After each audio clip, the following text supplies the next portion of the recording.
Now to the latest from the war in Ukraine. Russia has attacked the Ukrainian port city of Odessa. It is said to have used 17 drones to bombard the city. These were the Iranian Shahid kamikaze drones. Kamikaze drones are built to crash into and destroy targets. They are suicidal drones. Russia launched 17 of them. Ukraine says it shot down 14. No casualties were reported. But why is this newsworthy? After all, Russia keeps shelling Ukrainian territory all the time. This one is being talked about because of its scale. Also because the drone attack is being seen as retaliation. Retaliation for what?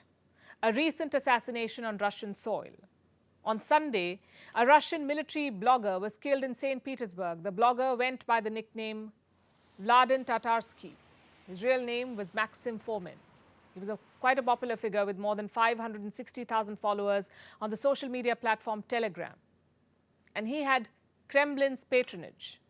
The Russian state backs many such military bloggers. This man served in the war in Ukraine, and he also wrote about it. And his stance was unabashedly pro-war. Let me give you an example. This is Fomin from when Russia announced the annexation of 4 Ukrainian regions last year. We will beat everyone. We will kill everyone. We will rob everyone who needs to be robbed. Everything will be the way we love. God is with us. Reports say military bloggers have the Russian government's approval. They're allowed to be critical of Russia's progress in Ukraine. This is to rally public support for more decisive action. Prominent bloggers like Fomin are considered close to the Russian government, and perhaps that's why he was also assassinated. He was reportedly killed by a bomb in the shape of a statuette, a figurine. He was given this figurine in St. Petersburg when he was having a public interaction at a cafe. Here's what witnesses said. She said, they told me at the entrance that it could be a bomb. So I left the sculpture at the entrance and she went there, returned, brought this bust in a package and then went directly to the stage, presented it to Vladimir. And he told her, come in here. Why are you sitting so far away? Sit closer. She said, oh, I'm so shy. Well, she was sitting 3 to 5 meters from him and a minute later there was an explosion. A suspect has been arrested. Her name is Daria Trepova. The Russian government says she's a dissident, that she has taken part in protests against President Vladimir Putin. Authorities have also accused her of being associated with jailed opposition leader Alexei Navalny. Images of her arrest were circulated by the Russian Ministry of Internal Affairs. Do you understand why you were detained? I do. What for? For being at the place where Tatarsky was killed. What did you do? I took the statue there that exploded. Who gave you that statue? Can I tell you later? Now you may be wondering, why would Russia target Ukraine for this incident? Because the Kremlin believes that Ukraine is collaborating with dissidents within Russia and it's using them for terrorist activities.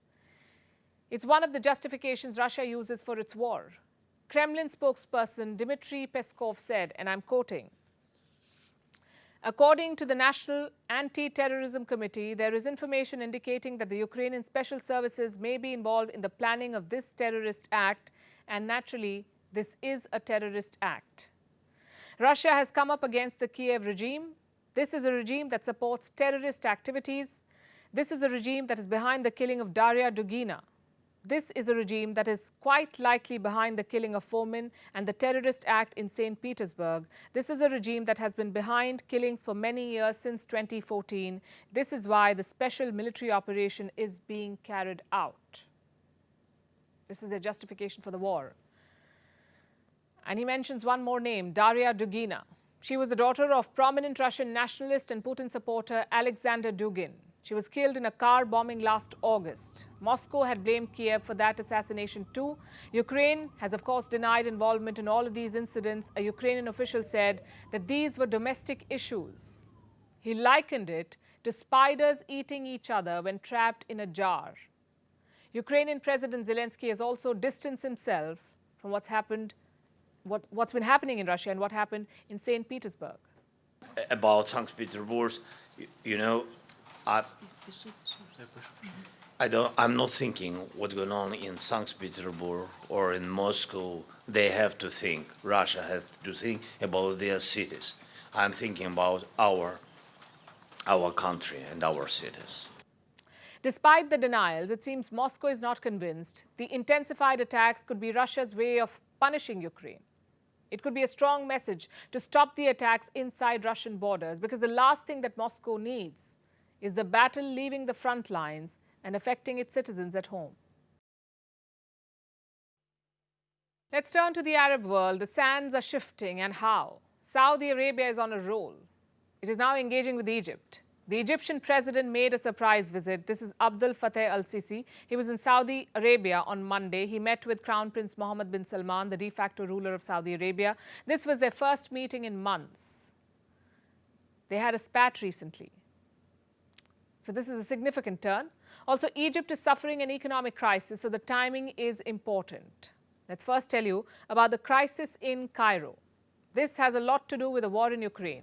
Egypt, like many other countries, is suffering a cost of living crisis. And it's suffering more because its currency is losing value. The Egyptian pound is falling. Its value has dropped by 50% in the last 1 year. And this is a country that depends on imports.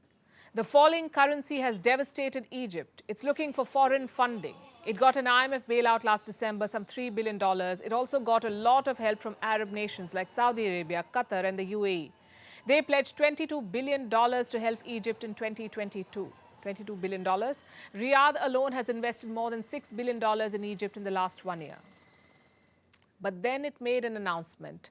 This was in Davos at the World Economic Forum in January this year. This is what Saudi Arabia's finance minister said, and I'm quoting, "We used to give direct grants and deposits without strings attached, and we are changing that. We are working with multilateral institutions to actually say we need to see reforms. We are taxing our people. We are expecting also others to do the same, to do their efforts. We want to help, but we want you also to do your part." Saudi Arabia basically said it would give money, but others should do their bit. And Egypt saw this as a rebuke. And to understand this, it's also important to understand Egypt's history. It has been in economic trouble for decades, since 1952, when Egypt saw its first military coup. About a third of its population is impoverished, and Cairo has been using subsidies to paper over the economic cracks, and Saudi Arabia has been helping it. Perhaps it's tired of paying for the Egyptian government's failings. The Saudi minister's statement led to a war of words in the media. Saudi academics slammed the military rule in Egypt. The Egyptian media, close to the government, shot back at Saudi Arabia. They said people who recently became rich because of oil money had no right to criticize Cairo.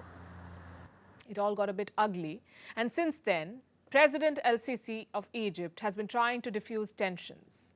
His visit to Saudi Arabia yesterday could be one more step in that direction.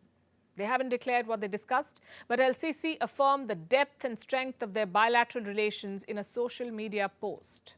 Which brings us to our next point, Arab unity and Saudi Arabia's role in it. We've mentioned the momentous changes taking place in West Asia in recent weeks, starting with the China brokered deal between Saudi Arabia and Iran, then the impending normalization of ties between Damascus and Riyadh, and the plans to reinduct Syria into the Arab League. Now, tensions between Cairo and Riyadh, however minor, are also being ironed out. And everywhere you look, it seems Saudi Arabia is at the center of this realignment, which also begs the question, why? What is Saudi Crown Prince Mohammad bin Salman planning? He's been shifting the kingdom away from its traditional allies in Washington and forging new ties with China and Russia. Case in point, the recent oil output cut. Just this Sunday, the OPEC plus oil cartel slashed global oil production again. Saudi Arabia and Russia are both part of this group, OPEC+. The move will help Russia, which uses oil sales to fill its war chest. And Saudi Arabia will also profit from higher oil prices. When all these moves are considered, it seems Saudi Arabia under MBS is looking out for itself. It seems to be forging a new world order, one where Arab nations under the leadership of Saudi Arabia will have a greater say. Our next story is about Russia's pacifist neighbor, Japan. It finds itself in an increasingly dangerous neighborhood. North Korea, China, Russia, Taiwan. It's a volatile region. Tensions are boiling over the Taiwan issue, and the war in Ukraine seems as intense as ever. The government of Japan will keep watching Russia's military operations as they have been stepping up activity in the Far East, including areas around Japan. Then we have China. Last year, China fired ballistic missiles. Some landed in waters close to Japan. Also in the neighbourhood is North Korea. It's on a missile firing spree. One of them flew over Japan. The series of actions by North Korea, including its repeated ballistic missile firings, are threats to peace and safety of Japan and the region, as well as the international community. So Japan is surrounded by volatility, and it makes sense that Japan is preparing itself. It wants to build bomb shelters for its people. Japanese lawmakers are pushing for the rollout. They want a law that could be passed in less than a year. It wants shelters where citizens can take refuge in the event of a war. Is this an overreaction? Why is Japan preparing for war? Because it suffered unspeakable misery in the last war it was involved in, the Second World War. It's been 77 years, and Japan has not fought a war in all these years. But of late, Tokyo's posture has been shifting. It is working on military preparedness. The security and defense policies in these documents signify a great change in the post-war national security strategy. In December last year, Japan pledged to pull up its socks. It joined the arms race in Asia. It is still constrained by its pacifist constitution, a constitution that was drawn up after the Second World War. So Japan does not have an army, it has a self-defense force, and it is protected by the American security umbrella. But over the last few years, there's been a gradual shift. The constitution is still in place, but the policies are changing. Prime Minister Fumio Kishida has vowed to boost defense spending. Over the next 5 years, Japan will increase it by as much as 50%. This is a $320 billion plan. Japan wants to be ready for sustained conflict. It wants to be able to respond if enemies strike. Kishida wants to acquire missiles. He wants to secure evacuation facilities and raise public awareness. And the last 2 points are probably much needed. Let's go back to August last year. Former US House Speaker Nancy Pelosi paid a visit to Taiwan. China threw a fit. It fired a barrage of missiles, and some of those missiles landed in Japan's exclusive economic zone. It shocked the island nation. It left the people of Japan puzzled. They did not know what to do. Where should they run? There were no nearby shelter facilities. And that's when Japan realized that it was vastly underprepared. In the name of evacuation facilities, they have a wide network of subways. In case of a missile attack, this is where civilians can take shelter. But these subways are present in major cities. What do you do if you're not close to one of them? In case of a missile attack, you have 15 minutes or less to take cover. That's how much time a Chinese or North Korean missile will take to reach Japan, 15 minutes or less.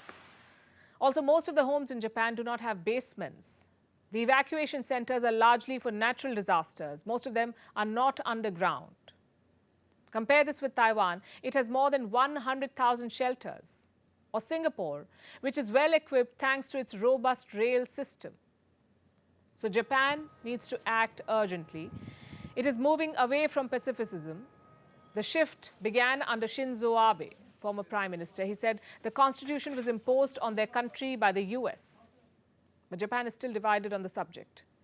Prime Minister Kishida initially did not want to revise the constitution, but with threats looming large, he may be changing his mind. He's trying to build an argument for a stronger military.